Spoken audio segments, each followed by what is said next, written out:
Dans ce chapitre, nous essayons de découvrir si tous les liquides peuvent faire passer le courant électrique. Alors, nous avons commencé nos activités avec cette expérience. Par le biais de cette situation déclenchante, on s'est posé le problème suivant. Tous les liquides peuvent-ils faire passer le courant électrique et en particulier toutes les eaux peuvent-elles faire passer le courant électrique? Alors on a utilisé un électrolyseur, on a utilisé ce type de circuit pour faire passer le courant électrique dans différentes eaux minérales et découvrir si celles-ci étaient conductrices ou isolantes. On a obtenu ce tableau de mesure. Vous avez ainsi découvert que toutes les eaux qui sont ici, ce sont des eaux minérales, elles sont toutes conductrices parce qu'elles contiennent ce qu'on appelle des sels minéraux. Vous voyez ici, vous avez les quantités de sels minéraux qu'il y a dans l'eau, et on voit que plus la quantité de sels minéraux est importante, plus l'intensité qui passe dans l'eau est importante.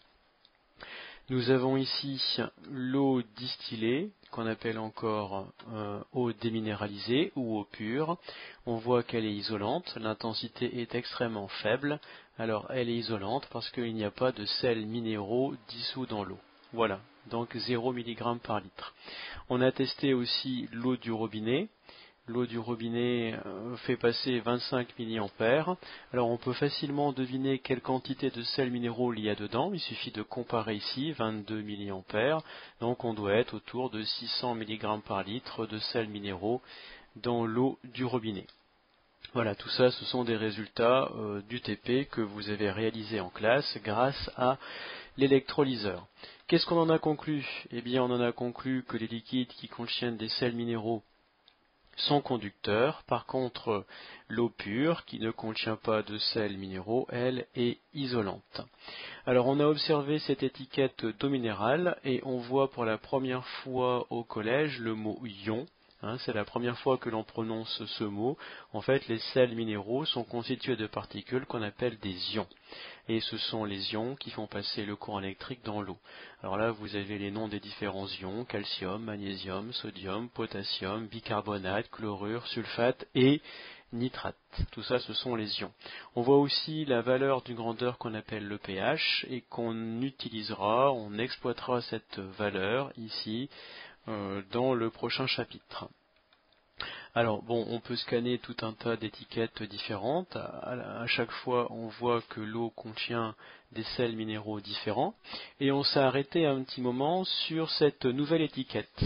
Cette nouvelle étiquette contient les formules des ions sodium, sulfate et hydrogénocarbonate. Et là, on découvre quelque chose de complètement nouveau aussi, que ces formules portent des charges plus et des charges moins.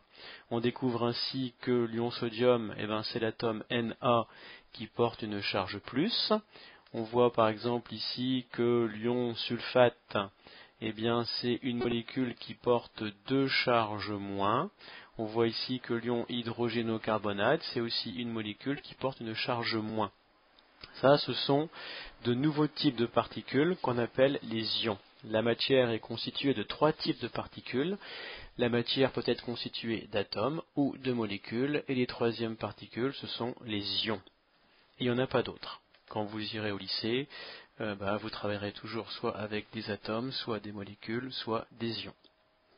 Encore une étiquette, ainsi de suite. Donc là, on a écrit dans le cahier qu'un liquide est conducteur s'il contient des ions, un liquide est isolant s'il ne contient pas d'ions.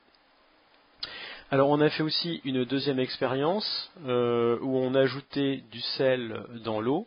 Et on voit que si on ajoute du sel dans l'eau, donc là on a ajouté des pincées de sel dans l'eau, c'est clairement indiqué ici, plus on met de sel dans l'eau, plus la quantité de courant qui passe est élevée. Le sel, c'est du sel de cuisine composé d'ions sodium, Na+, et chlorure Cl-. Plus on met des Na+, et des Cl- dans l'eau, plus le courant passe. Normal, puisque ce sont les Na+, et les Cl- qui font passer le courant électrique. Par contre, si on ajoute du sucre, vous voyez ici on ajoute de plus en plus de sucre, on voit que la quantité de courant qui passe dans l'eau ne varie pas.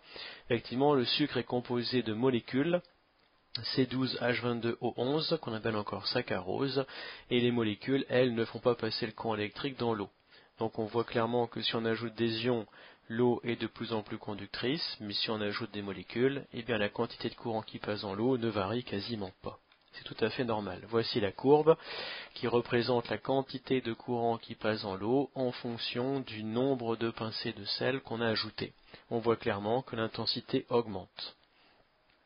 Donc si on ajoute des ions dans l'eau, la quantité de courant augmente. Sur cette étiquette, nous avons également découvert deux mots que l'on n'a pas encore prononcés dans le cours de sciences, anion et cation. C'est simple, si vous regardez en dessous du mot cation, vous découvrez que ce sont tous les ions qui portent des charges plus, et si vous regardez sous le mot anion, eh bien, vous découvrez que ce sont tous les ions qui portent des charges moins. Donc les ions, ce sont l'ensemble des atomes et des molécules qui portent des charges électriques positives ou négatives. Les cations, c'est l'ensemble des ions positifs, les anions, c'est l'ensemble des ions négatifs.